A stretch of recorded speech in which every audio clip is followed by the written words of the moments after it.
Today we're going to be talking about educating for engaged sustainability. So the idea of this panel is thinking through what it's going to take to put together some kind of program or concentration in sustainability that does two things at the very least. One is to think about it as an integrated sustainability. So not just environmental, not just economic, but bringing together the social along with the other two in an integrated, multidisciplinary way.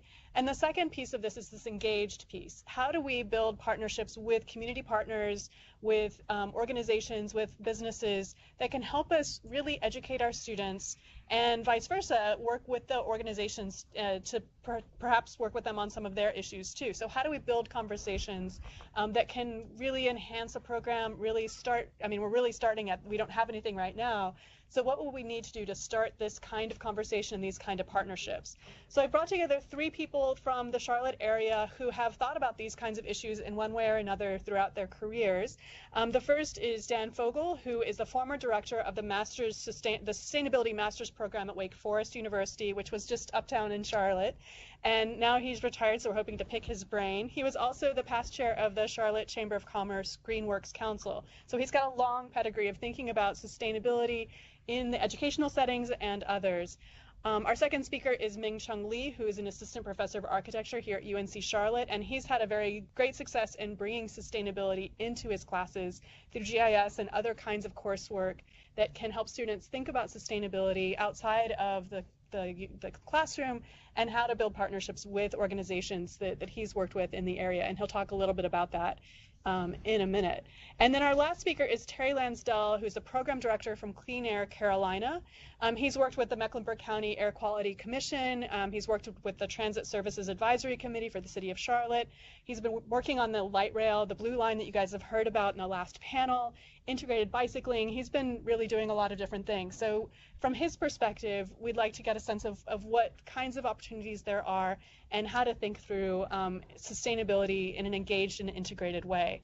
So I'm going to let you guys spend about 5 minutes introducing yourselves and talking about your personal perspectives on this, and then I've got a list of questions that we'll go through, and hopefully we can address some of those too. Okay. So Dan, could you start? Okay, good.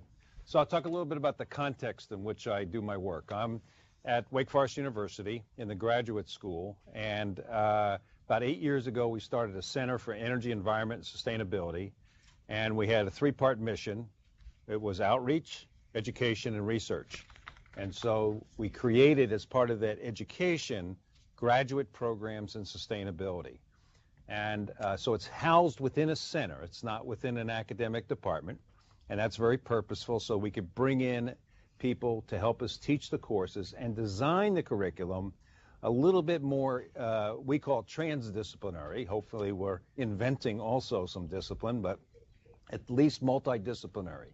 So I teach with a chemist, for example. I'm a business school faculty member by training. My area is in strategy. I typically teach at the graduate level. The way we designed the program was mostly for working professionals and professionals coming back to career switch. So AP science teachers, engineers, recovering chemists, that type, who want to come back and get another degree so that they can go and switch sectors in many cases. We put the program together as a professional degree. It's a 1-year program at the mainstay, and then we tagged on all sorts of dual degree programs so that we don't have to duplicate what other programs are doing. So with law, business, divinity, bioethics, you name it. And that'll be building, it will build that out throughout the university to take advantage of other graduate programs. So we think this notion of housing it within a center, having faculty from around the university teach, tagging on to other disciplines and making dual degrees, so there's some efficiencies, for example, with electives, for example, and also contacts into the community. 3 other aspects of the program, and then I'll let my colleagues talk. One is that every course is team taught. So every course that we do has multiple faculty within it, and that's very purposeful.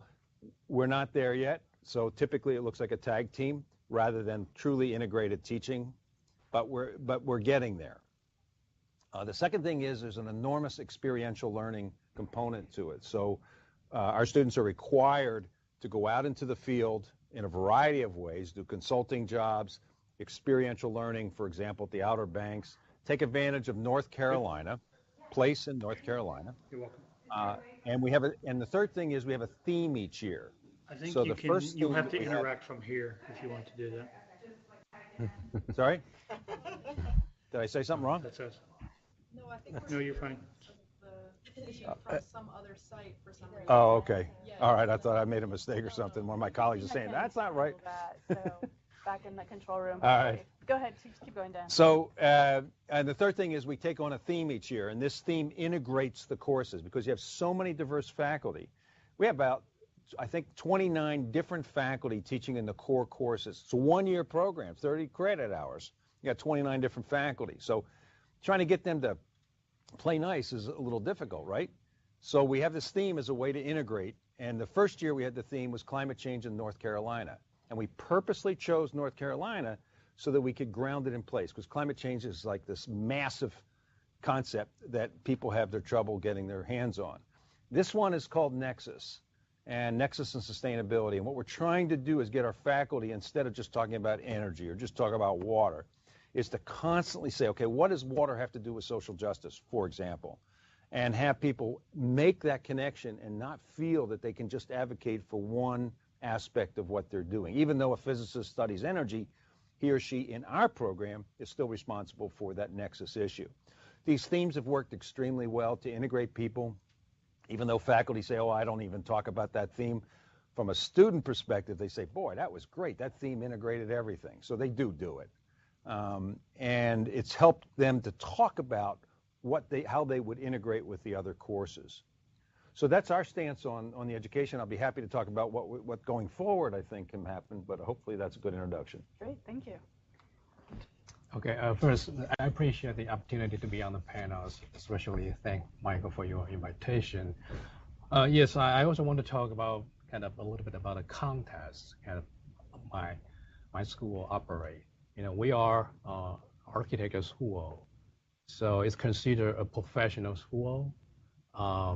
And we also have an urban design program under our school. So our students, you know, they either, you know, plan to be an architect or urban designer. So, you know, together we design things and hopefully, you know, the thing can eventually get built.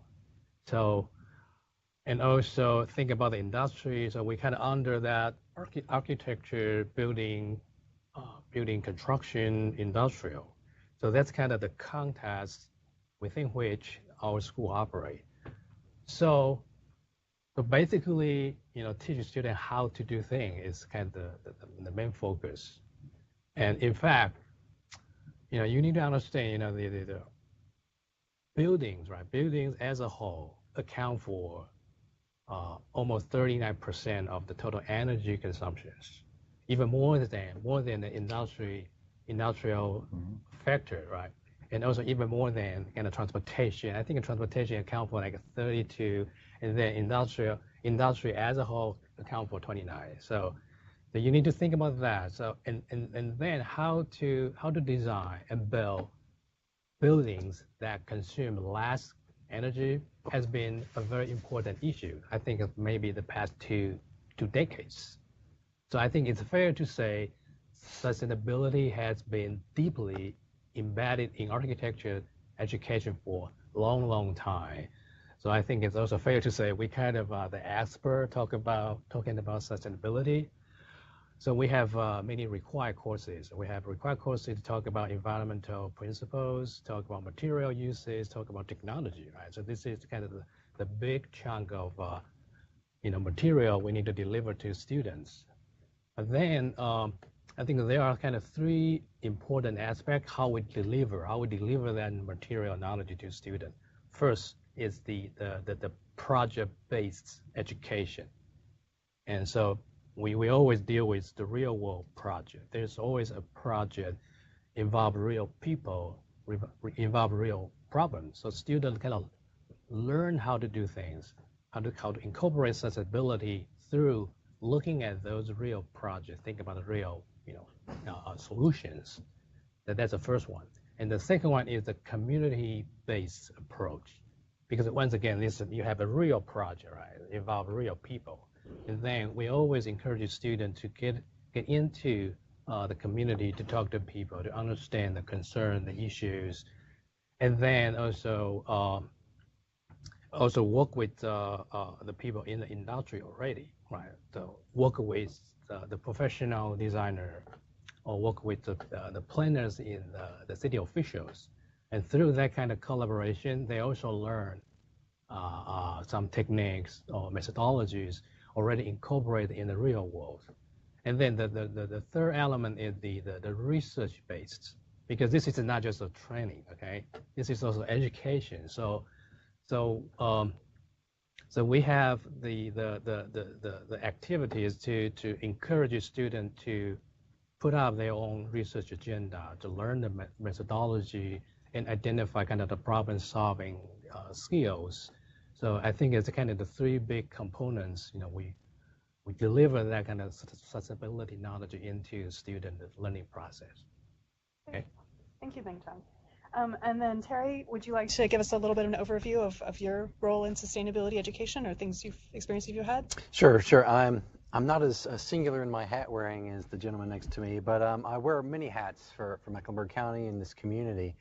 They're all really related to this notion of computational thinking.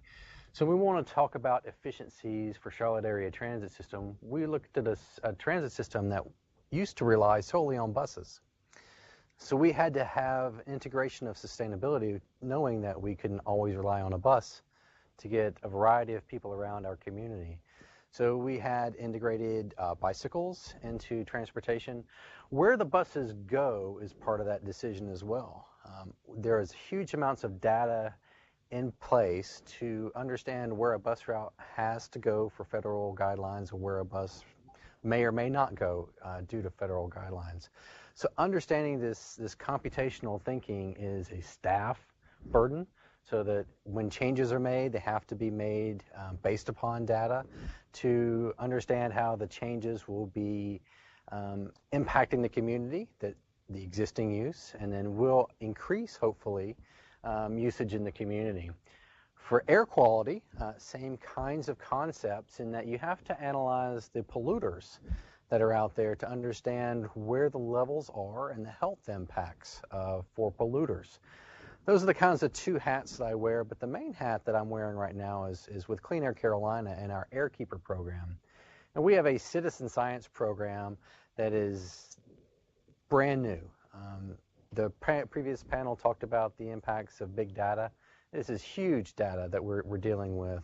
We're dealing with measurements of once every second, and that when you start deploying 100 monitors once every second, your million data points happens pretty quick. And we look forward to continuing our work for integrating new students, whether they're interns or new hires, and this engaged sustainability around computational thinking.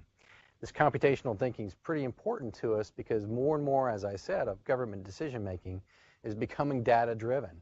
You have to understand data, how to use data, how to share that data, the transparency of that data, and the accountability of that data collection is so vital to every decision-making process in local, state, and federal government. But what we find missing, we have some great interns from UNC, from Davidson College, from UNC Pembroke, from Duke University working with us this year on our Airkeeper program. But we find a difficulty of this computational thinking and integrating that computational thinking into public policy. And that's where the educating for sustainability comes in for us as a great need to have students understand the what, so what, and now what of the data that's being collected. And so we have to have these design concepts around the data, what it means, how to implement these kinds of structures for the data. But more importantly, there seems to be this moat between the data and then what to do with the data. And we have to start building students who have the ability to bridge that policy piece so that we can take the data and use that data for policy change moving forward. So those are the questions, and I'll be glad to talk about those once we get down to the breakout breakdown of the questions, but I'll be able to reinforce that by giving you an example of our Airkeeper program and the importance of having a new vision for how we educate our students in sustainability based upon that program. Thank you. Yeah, no, and now's the point where I want to throw my questions out and start all over again, because you guys have really brought up some good things. In fact, you've almost answered my first question, which are the key elements or characteristics of sustainability education. And so the second part of that is, what skills or experiences should they encourage? And I want to kind of build on Terry's comment about that moat between kind of education and policy relevance, and kind of thinking about how to bridge that moat. If you guys want to start by, if Dan, you want to comment on that. Yeah, I mean, what we found was, we're trying to place our students. So we typically have students who have work experience. So it's a little easier than having fifth-year students, for example. But one thing we found is that people don't know what we're doing in the education. You know, this sustainability is new. It doesn't play nice for employers. It doesn't fit into a nice niche in terms of jobs, oftentimes, unless you get a director of sustainability, which is a rare job. So what we've been advised to do, and what we've done, is we do a concept called stackable certifications.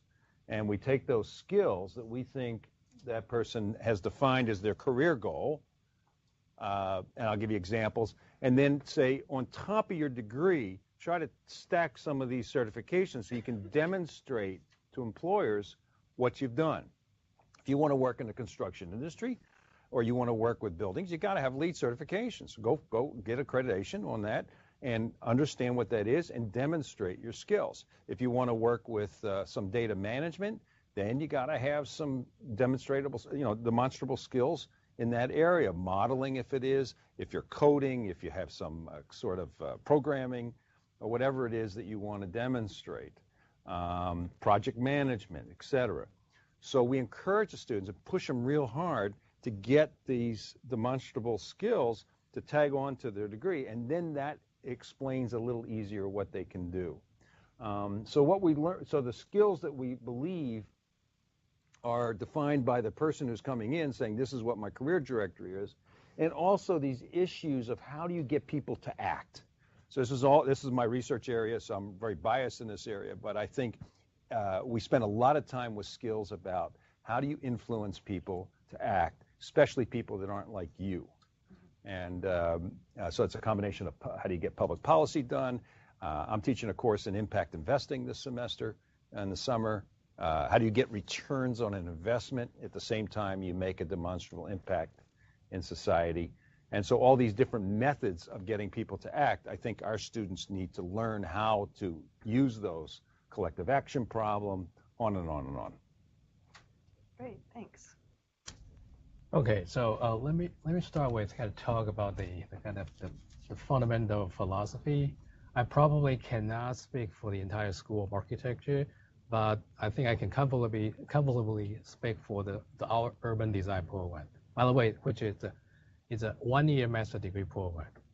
I think the philosophy is, we want to teach students to become a generalist instead of a specialist. Okay, but obviously they still want to be somehow specialized at something. I think this is kind of inevitable because our world still kind of function that way. Each of you have a title, right? Kind of, you specialize something, right? So yeah, so it's still kind of the society is still functioning that way. So we understand that, but we still want students to be in kind of because when you specialize at something, right? You know a lot about a little, right? But we want to switch. We want students to know a little about a lot.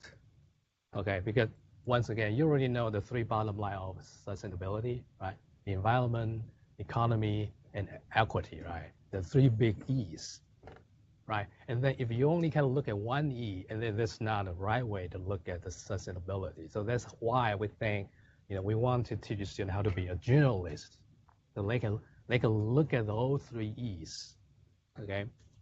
So kind of back to my early comments about the three kind of components: project-based, community-based, and the research-based.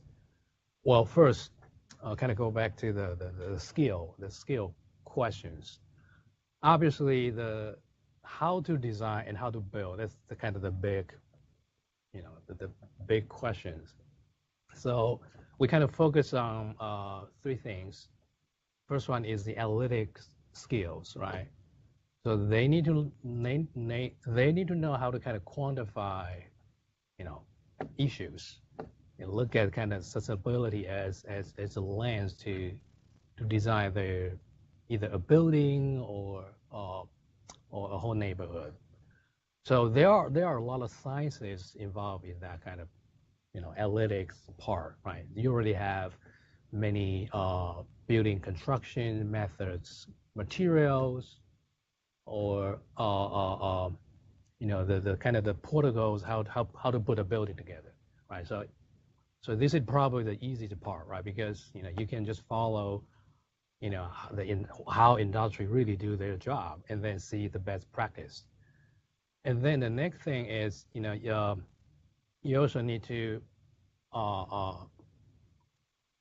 get students into kind of the communication skill, right? Because again, you need to deal with the real world project, and that involve real peoples, and you have all kind of different people bringing different issues on the table. So that's another kind of the skill, how to communicate, how to present themselves, how to find a way to better deliver their idea to the people, and also to better understand how people really think about the whole issues. And then finally is this kind of synthesis skills, right? So you learn the technique, you learn kind of how to quantify the issues, but then eventually, design is also very much kind of about the personal thing, right? It's about the feeling, it's about sensitive.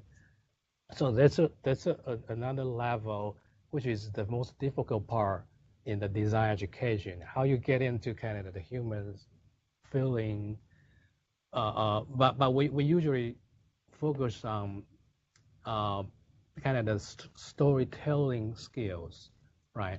How you can use graphic or how you can use text narrative to describe that feeling.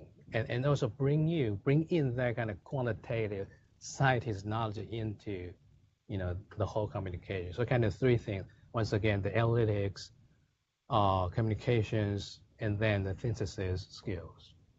Nice, thanks. Terry? I will jump in. I'll be quick and brief on this one because I think it's right for us in the NGO world. We have to have this kind of data-driven philosophy, and we're seeing this more and more. As I mentioned with our citizen science, our Airkeeper program. But as you move from that capability, that's easily learned. That's a pretty small channel to kind of get the STEM-based understanding about how to do the data analytics. But then we move into this kind of understanding the problem that Ming spoke of, and then we have to build social capital in our world. If we don't build social capital, there's going to be little opportunity for change. So that communication piece is the part of the three-legged stool for us. If we can't communicate that the air is bad here because we're seeing this, or that this is happening and you need to change your behavior, if we can't communicate that across all environmental justice realms, then we're losing in our world. So that's just a great opportunity. And I think there are some examples out there at other institutions that really have this analytical and policy connection in their program, and I think that's a great opportunity for UNC Charlotte. Yeah. Well, and so I think we've got a good sense now of the kinds of skills and things. It sounds like everyone's very interested in making sure people can communicate, that they can do the analytics, that they can do the synthesis, and I think those are all critical pieces in thinking about how to do the education part of it. One of the things that's come up in your answers also has been, how do we connect with the community? And so the next question is really thinking about how do educational programs reach beyond campuses to engage with partners in meaningful collaborations that can be beneficial for students and the partners?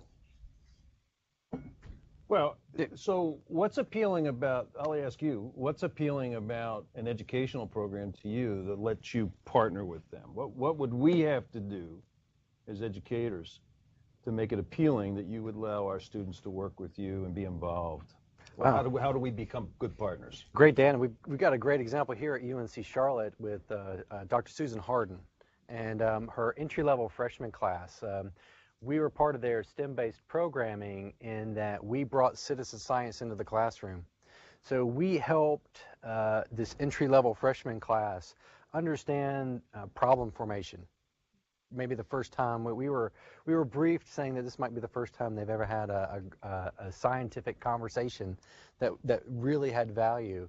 So problem formation, what is the problem? What is the air quality on UNC campus? We gave them that kind of question. Where do you want to work? What do you want to test? So the problem formation has to come first. This is the foundation for STEM and science. Then we started doing the data collection. So we had them monitor the community here on campus. We had them step off campus and monitor the Charlotte area transit system's construction on the Lynx light rail. Then they brought those results back, they analyzed them, and then they processed them, synthesized them for presentation to the larger class. So we have opportunities to enable existing curriculums to have this experiential learning with a non-university entity to come in and help do that. And that's what we're proud to do, and we hope to expand that across the UNC system. We hope to expand that down into K through 12. Good. And then we hope to have these neighborhood deployments as well, because when you have that STEM-based learning, it becomes relevant to everyone. Everybody kind of can understand how we're collecting the data, and then it's up to us to understand and translate that data for the community so they can But to connect with it, understand too. what makes them, so one is allow you to come into the curriculum. Secondly is make it a legitimate part of the course. It's not just a speaker coming in, but it's a legitimate project. And then the faculty member then supports you by whatever kinds of analytical tools or whatever they can contribute to that. So at least 3 items there. Anything else that comes to mind that makes them a good partner? Well, those are the main ones, right? And how to integrate it into their curriculum is the key there. Yeah, we played hands off, and that's the interesting thing with citizen science is that once you teach the how and the process, and they develop their understanding of what problem they want to address, then they do the work, right? And then it's up to just as a guiding principles of science and working with the professors to make the connections into the existing curriculum. Well, since as I mentioned a few times already, right? Because we take this kind of project-based approach, right? There's always a project. That means there's always someone involved, outside the school, and then obviously, find a better way to kind of work with those people involved is very crucial to the success of the whole education process. And for my program, urban design program, we kind of done this 2 ways. One is kind of through the formal contracting process. For example, currently we work with university city partners, the nonprofit organization kind of looking over the development of this area surrounding the campus. And then we have a 3-year funding contract. So they sponsor one of our advanced urban design studio. They pay you? Yeah, they pay. They pay us excellent. 3 years. And that, and that's also in collaboration with the Charlotte Mecklenburg Park and Recreation Department. So they put together money and they support us. And then, obviously in return, we need to kind of develop some kind of urban design scheme for them. So it's kind of the client relationship. Excellent. And we also work with Town of Davidson. There's another kind of the formal contract, and also work with Belmont Neighborhood Association, and to kind of look at the future development for the Belmont Avenue corridor. But then, money obviously sometimes very hard to find, right? So and then we have to still go through some kind of informal and a personal tie relationship but the point is, you need to bring people from the real world into the classroom, and by the same time kind of give students an opportunity to work out this classroom. And the key is you need to think about this is a mutual benefit. You need to find it's a two-way relationship. It's not just, you just bring anything resource into the class. You also need to know what they what's their needs. Think about, how you can contribute to what they really concern, right? So that's the key to maintain that successful partnership. I think we give our students away too readily free. I feel very strongly that you should charge for projects and not just say, oh, thank you so much for letting us in, because you're adding value. And you should add value, and if you don't add the value, then reconsider the project. We compete, for our projects. For example, we competed with PwC, which is a consulting firm, to do sustainability reporting for Hanes Brands. And we competed against EY, Ernst & Young, to do their worldwide waste management program, the 100% diversion program. It's a worldwide program, but they're up there in Winston-Salem, where Wake Forest is. And so we went to them and said, look, you're going to get legitimate work out of this. It's going to be a phenomenal learning experience, but you're also going to get what you want. Try us. We're going to be cheaper. I get it, but I think we can do this. And so we worked with 2 different universities, and we did a year-long project on 100% diversion. And this is going to El Salvador, Honduras, Dominican Republic, in addition to their sites here in the United States, and coming up with a credible program that then they hired a student of ours to implement. Unfortunately, she quit and went to Arizona State, but that's another story. So that actually gets to my next question, is what we do outside of the classroom in terms of internships and preparing students for jobs. What are the kinds of opportunities for work experience beyond these classroom experiences, or how do we transition from the classroom into work experiences that can then, maybe not lead them to Arizona State, but maybe, lead to something beyond the educational experience? Well, I can jump into that one pretty quick. Our program with our Airkeeper program and our citizen science was recognized not only by here at UNC with Dr. Susan Harden and others, but it was recognized by CMS, the importance of kind of bringing that into the classroom. More importantly, it caught the attention of the EPA, this little group that's struggling right now, but we hope that they'll do a good job and survive this storm. But we have our program at Clean Air Carolina, our Airkeeper program.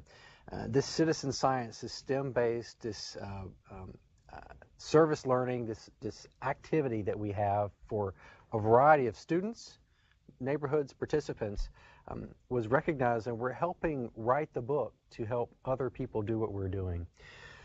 What I'm getting to for that is that we're establishing something that really we couldn't do 5 years ago. We didn't have the technology and capacity to do this because the air monitoring wasn't available at the individual level. You could take a bottle and go to a stream, and you could send it off, and you could say, this is our clean or dirty water. You could do the same with earth.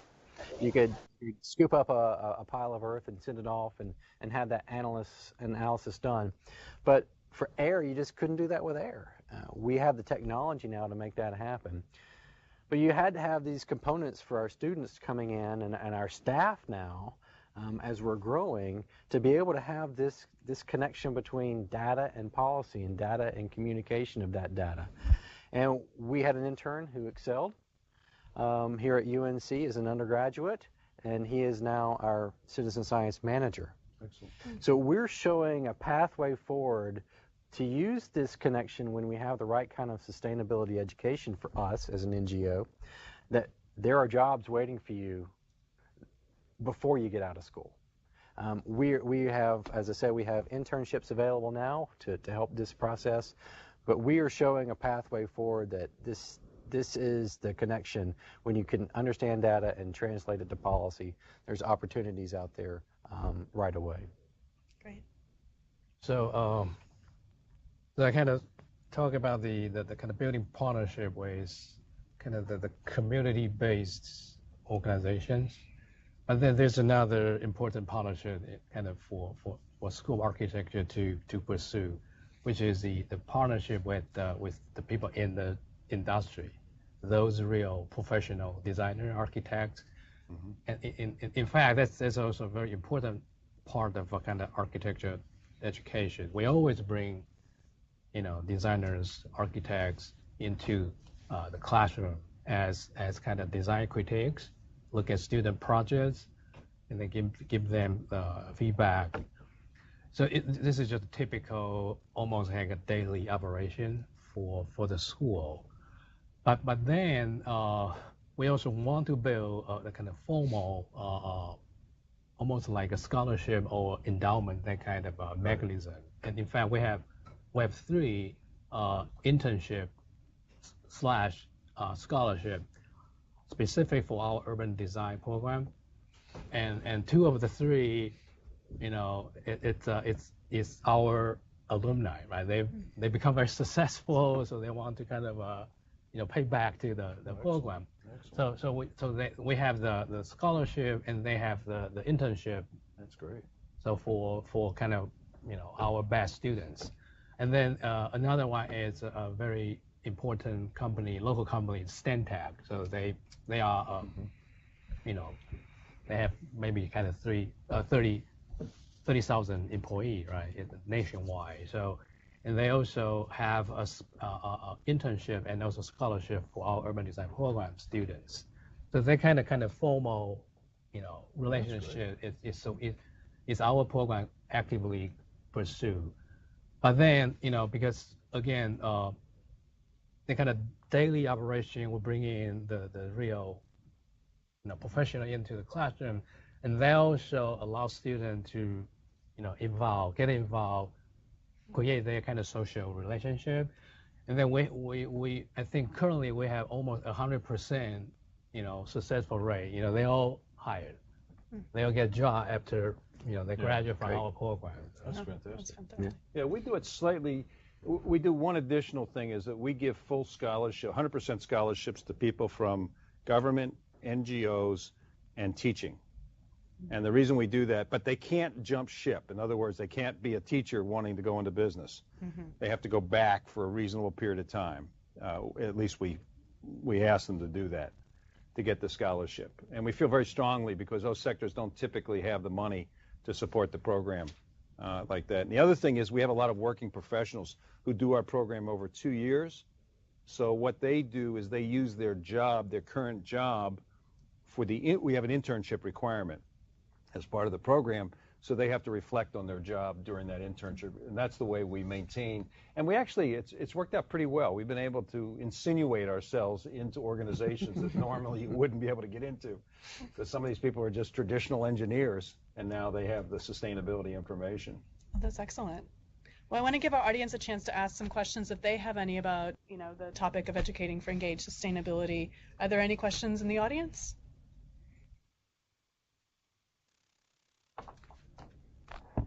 I have a comment, kind of, and I don't know if it will turn into a question. Speak up just a little bit. Okay, I have a comment. I don't know if it will turn into a question in the course of me speaking right now. We'll see. So we had a speaker talk to our graduate group he's a dean, maybe you could help me, a dean of graduate research and... Tankersley, he's a new... Dr. Tankersley, graduate research and education at UNCC. And he gave us a really well thought out presentation about how for the future of graduate education we need more traineeships, and this is so central to the way he described it, basically what you all are already doing, and the concept of a Renaissance scholar. So having many different specialties and also specialties in communication and group work as central to across disciplines. So I'm just sort of wondering if you think maybe I'm sort of hopeful that you guys are doing the work up front to sort of create a generation of students trained in this way, that maybe some institutional change may come as this generation comes of age and becomes, into academia. Because the problem he was dealing with was there's only 3% of graduate programs that are traineeship based, similar to this Renaissance scholar idea. And I'm wondering if you think, this sort of academic resistance to working in the real world, so to speak, might change from having this, cohort of students trained in this way, or this interest among students is trained in this way. Yeah. I mean, we purposely created our program outside of the traditional academic departments because of that problem. It gives a lot more flexibility. It gives us the ability to, and the deal we made with the university is, look, you let us keep all the revenues, we'll pay you back a tax for using your name and your infrastructure and things of that sort. And otherwise, we won't have the program, because where are you going to house it? What are you going to do with it? So they agreed, okay. And it took 3 years of politics. We had it long ago of the politics to get it started. So it doesn't play nice in traditional academia. Our focus on professionalism, the way we did the program, innovative ways of doing it.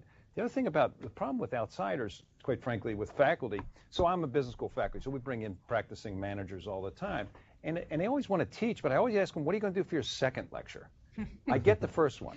You're going to tell a lot of stories. But so to carry a course is extremely difficult for people coming in from the outside.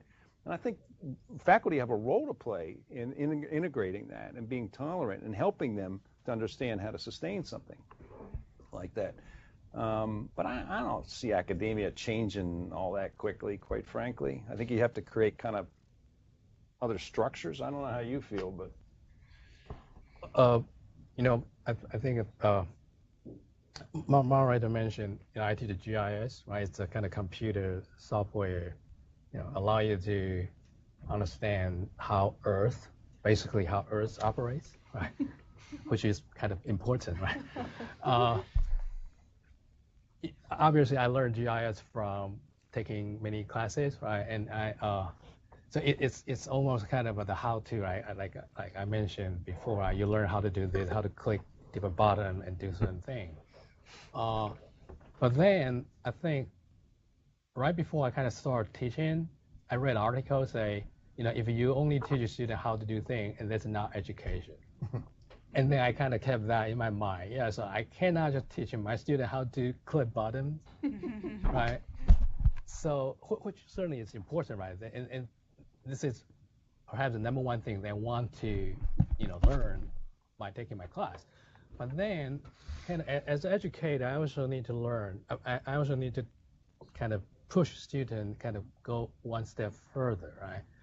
They need to be able to ask more questions, not just click. Yeah, critical thinking. Yeah, it's not just click, click, click, and then solve some problems.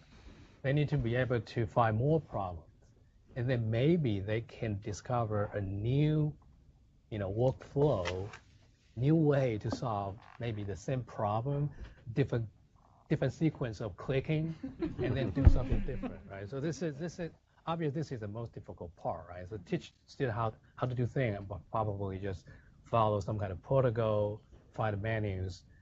But then the critical thinking, that's always kind of difficult part. But I'm always trying, create maybe some kind of open-ended question, and then ask students why they think about. For example, I always have questions for students. I have assignment 1, 2, 3, 4, 5. But I always ask them, how do you think about this assignment? How we can improve that assignment? What's the purpose of that assignment? How you can think about the situation, you can apply the skills. Excellent. And you just learn from the assignment and apply to the different situations. That kind of question, and try to kind of push them further. And I think this has shown that the models of education are shifting, right? This is not a conversation we would have had 20 years ago. That's true. Right, so I think things are changing. I think it's, there's still some time before we end up with the, the description you guys heard. Right. But I think, these are techniques that are moving us towards a better sense of how do we bring those skills together. Mike? It's kind of an undergraduate versus graduate question. Kind of, especially when you start thinking about how to introduce a new transdisciplinary, I'll use Dan's term, program. And most of you have been talking about, or I should say the professors have been talking about graduate programs, which have this advantage of when students come in to them, you don't have to worry about somebody stealing your student. There isn't a competition. The student usually isn't like, oh, I'm here to shop around, right? They've already decided to come and enter that program, and it was competitive, and they got in. But at the undergraduate level, when we launch some of these, broad programs, there's a lot of loss or potential for your good students to get picked off or to get attracted away. And so I'm just sort of, I know I'm thinking out loud here, but I'm wondering whether you would recommend that, sustainability programs need to start in a safe space like graduate programs. as opposed to the wild west of the undergraduate, where they're just free to change their major and it's just wild west. Too risky. Yeah, well, no, it is. I mean, that's kind of what I'm wondering about is the risk. You could use that term, yeah. You want to start? Well, I know your frustration. I know your role at the university and its impact. I think if you can, the more you can have a student obviously see their impact, the more they're going to be involved. I think. The second thing is, it's a social issue. I mean, it's like, so I'm learning not only about sustainability, but I also have a cohort of people I like and I'm dealing with, et cetera. So the orchestration of the experience, I think, as you well know, has to be very different to get them engaged. The other thing is, I guess there's a book called Designing Your Life out of Stanford. And this book it's the most popular elective at Stanford University, bar none. And it's out of what's called the D School. Are you familiar with the D School at Stanford? It's the IDO, which is a think tank. They started the school at Stanford, and it's art and architecture, engineering, and business all together, work on projects. It's not a degree-based, but they design curriculum, and one of the curricula they designed was this career, using design thinking for your career. And what they show the students and what they try to advocate for undergraduates, graduates, et cetera, and adults, it's wonderful, is that there ain't no ideal job, and basically it's like you do in design, you successive prototyping. And that's what your career is all about. That's how you go about your career. And so to try to convince students that it's not your end state. This is just one thing that you're doing to tag on your career. And the more you participate in that and their objectives for why they're in school, you'd have a place to play. I'm not as concerned about their in and out. I'm more concerned about, this passion's bullshit, right? I mean, it's a commitment you have to make. You make a commitment to something. Try to get people to make a commitment to solving problems and get those skills that you can do. It's not all about your passion, because you need to listen to me sometimes, I think. And you got me started. But I think this is an opportunity for the sustainability office, sustainability curriculum to actually play a role, because it's so integrative and it also makes a difference in people's lives. And it's not the end state. It's not your only thing that you're doing. Look at this book, Designing Your Life, it's called. It's really a fantastic little book about, it changes people's lives. Even old people like me, I said, ooh, I can do something like that. Mike, I'd like to jump in on that one a little bit from my perspective. We see a lot of folks, like Ming just described, they're coming to us who understand GIS, who understand this kind of modeling structure and all these tools, these macros that are out there and developing that. They struggle when they start making the connection what these numbers mean.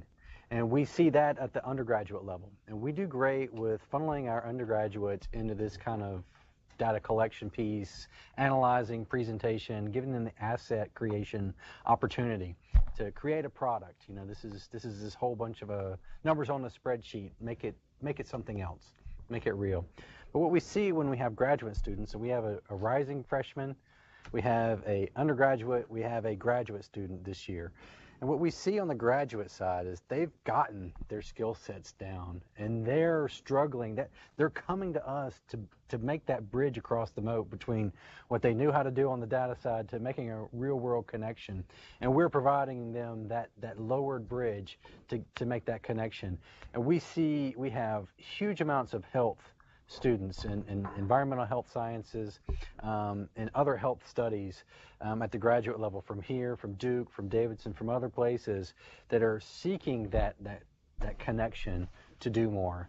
So I think when we look at the opportunities for coursework, I think maybe the undergraduate is this connection about what the real world would look like, and then at the graduate level is what policies and how can we connect those understanding that we've created over the past 4 years or whatever time frame to make it real for the community and establish real change moving forward. I don't have this view from my perspective that the generation now is resigned. I think there's still great passion that they can still make a change, and we have to give them an opportunity as an NGO to show how they can make that change.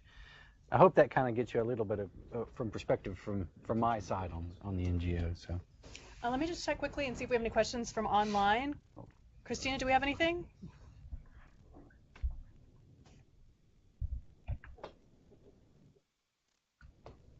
Okay, could we patch Georgia in quickly? Georgia University, UGA. Oh.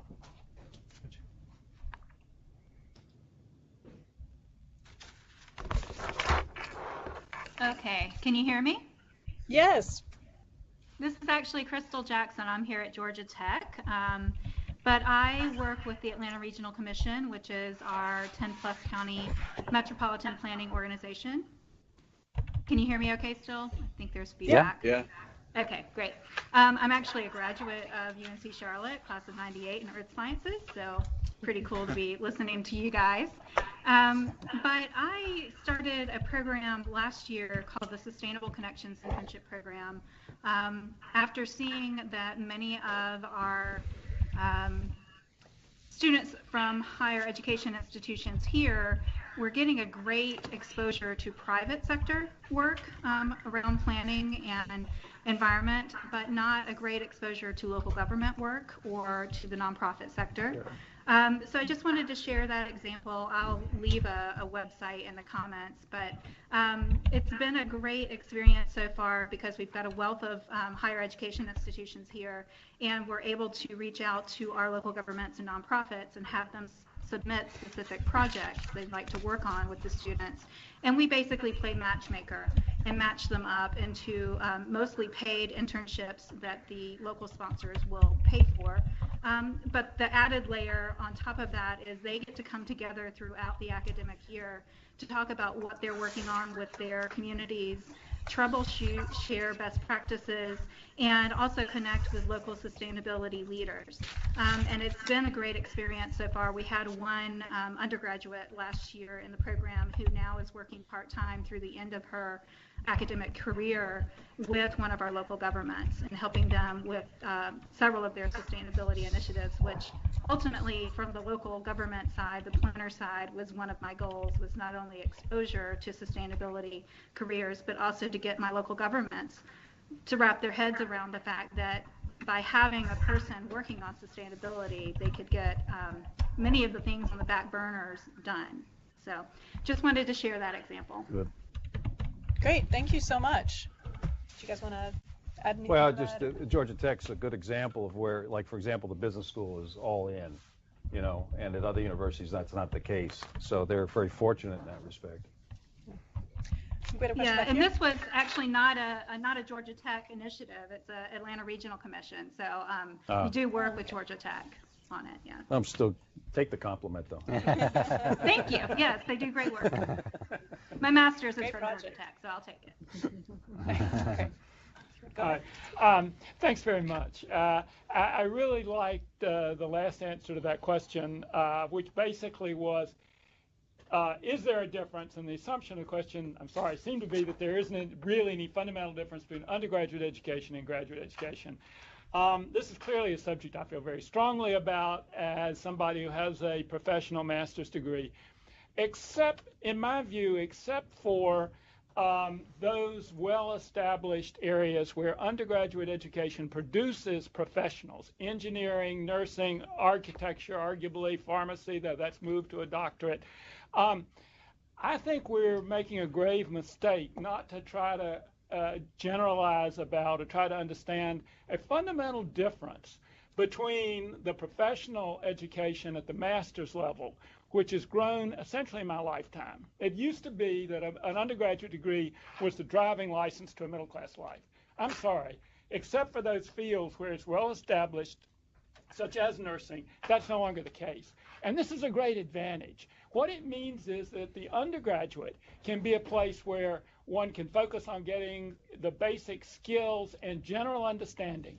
Some statistics, God help us, we've got to have that. Maybe GIS, learning where to click, economics, some of those things which people just don't pick up, and they might very easily not pick up, not choose to get as a matter of passion.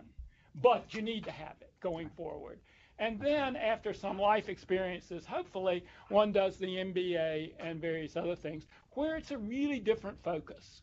And I wish that partly to preserve the idea of liberal arts, I wish that people who are involved in professional graduate programs, as I largely have been, would try to preach this to the undergraduate teachers that they really do have a central role. And, with the increasing focus on the kind of commercialism of universities, how are you going to earn a living, which we're forcing people to decide at a younger and younger age. If one read that recent study of that came out of Charlotte on the opportunity study, if you read it word for word, they're talking about starting in grade school about choosing career and where to go. That's maybe a little bit early, but and kids who have trouble saying, well, what I want to be the rest of my life, it's a terribly devastating question. It wasn't until about the third time I faced it as a young person, I said, oh no, question's wrong. What do I do next? And it becomes a lot less terrifying. Sorry to go on, but I'd be interested in the comments, since there may actually be some disagreements about a fundamental distinction between undergraduate and graduate trained education. Well, since you referenced my answer, for me, I see the students come in. So I'm getting what students bring to the table. And we really have a hard time making the policy piece, the communication piece, real for some students. And it's not just our interns, but it's people in the community as well. They may not know how buildings are designed, that they could be built better. They may not know how not only they use energy in a dramatic way, but buildings pollute as well. We have to kind of give that real world experience, and from an NGO, that's what we have to offer. When you have a graduate student coming in really wanting to understand how policy affects health, we have to change our language to accommodate that, because we want to have that conversation to elevate them. So wherever we get our students at whatever level at, as an NGO, we're trying to elevate their awareness and understanding from wherever they come on board at. Well, the undergrad curriculum, our students actually, need to start from the freshman year. So it's also a very competitive process. Sure. So we have students, fresh out of high school, and then they say, hey, I want to be architect. Well, which obviously we need to believe them, but I would say maybe just half of those students end up really kind of continue on their architecture education.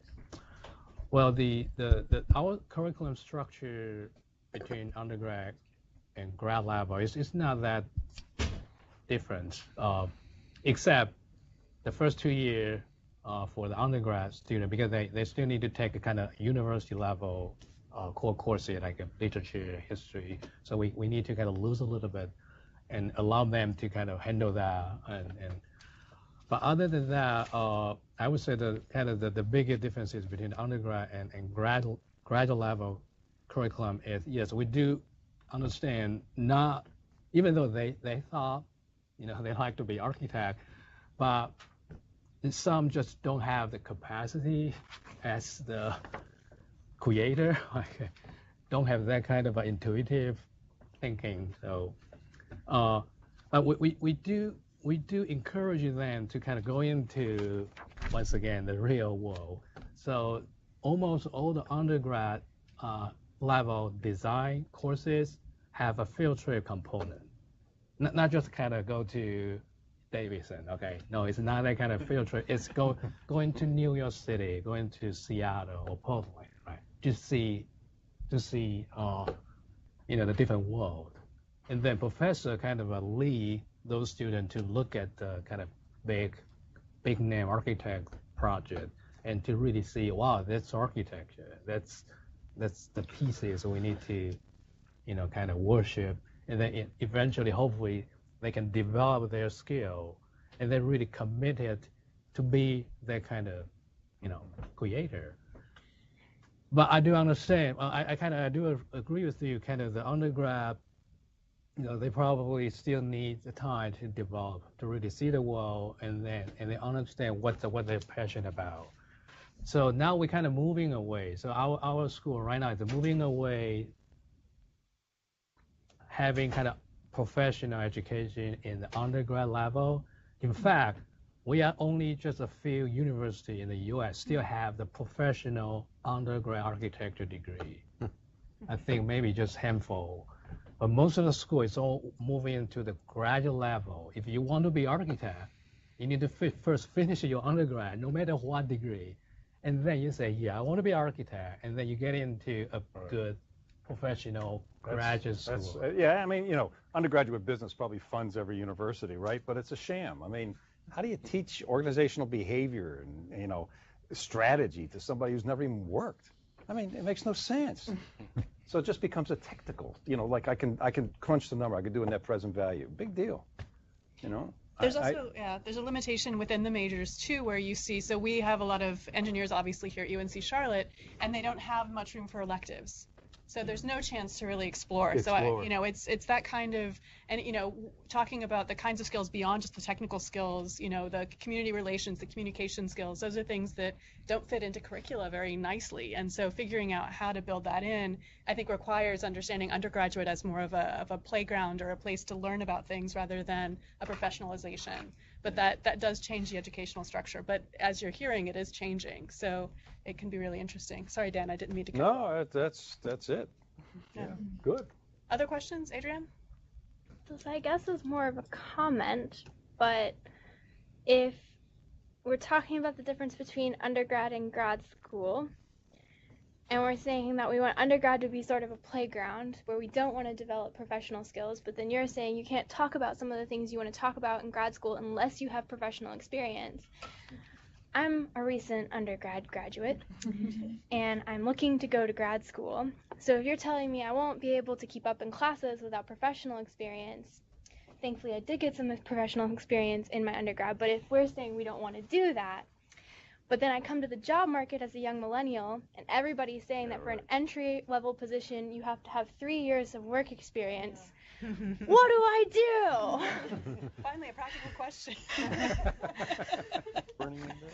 Are you religious? Well, we talked No, about but I'm internships. thinking I might need to become for free. Besides working for free, which is paid untenable. internships, It's not an things option like either. that. Yeah, I think your answer is that you create a kind of stackable skills, okay, that you tag on to this liberal arts education so that you can also describe what you can do.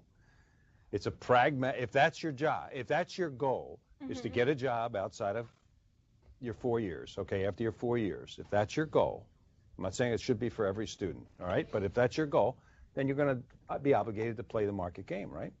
And you have to get some skills. But it doesn't necessarily have to come from a business major in undergraduate or some professional.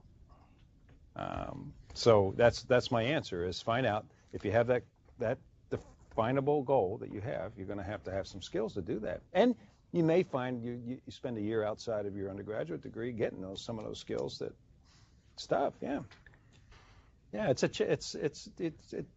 Yeah, the markets don't play nice all the time, yeah. I like the stackable certifications. That's an important part for us. Not every NGO is going to be the same, but for us, if you come to us, you're going to get a product. You're going to be able to have an asset moving forward. And something that I work on as program director I want to give you that asset, because I know how hard it is to make that connection once you graduate.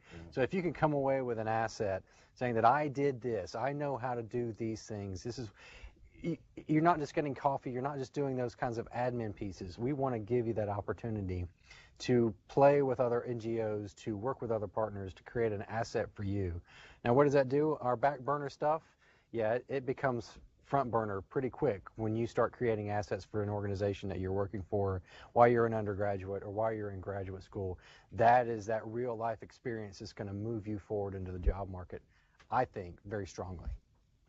I have a question can I ask one question of you for your program? Yeah. Are you finding yourself you're bringing in faculty different from architects to help teach your courses, like humanities, for example, sociology, I mean, you name it?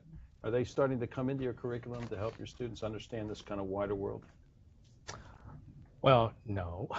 Well, we do. Okay. Oh, I think most of our faculty really just from architecture. From architecture, but we do have kind of historians, right? Because they need to teach architecture history. So, and they usually bring in different perspective, more kind of soft side of kind of architecture, and but again, kind of go back to kind of building partnership, right? I think I spoke something about building partnership with a community-based organization, with industry, but then there's kind of internal, within the university. And this is also something we've been doing, right? We have a dual degree. We have a dual degree program. It's urban design and community planning program in geography department. Mm-hmm. So that's another way we kind of bring in different faculty from different disciplines, right. So they can bring something we don't have, such as community engagement, community development, that kind of knowledge. Wouldn't it be fun, though, to have a dual degree with anthropology, humanities, philosophy? That'd be let's kind build of a it. kick. We can talk after the panel about that. I think the four of us could put together a really good career. And we also work with a real asset program in business school. Good. You need money to build something, so that's another thing. Yeah. Well, great. Well, I really appreciate my speakers here today. You guys have been wonderful, and I do want to thank Mike Lazat for putting these speakers on the panel. As you guys know, he was the one doing most of the emailing back and forth, and so it's been great having a chance to think about this. And I really did appreciate that last question, because it is. I mean, that's what is missing from this panel is you coming up and saying, so now what? Here's what I have, but. And that's kind of the piece that we need to keep in mind too as we move forward and thinking about what are we doing and for whom, right? And that community participation shouldn't be lost on us at that point too. So I'm going to call this to an end, but if there are any other questions, I encourage you to come up and talk with our speakers. Our next up, we have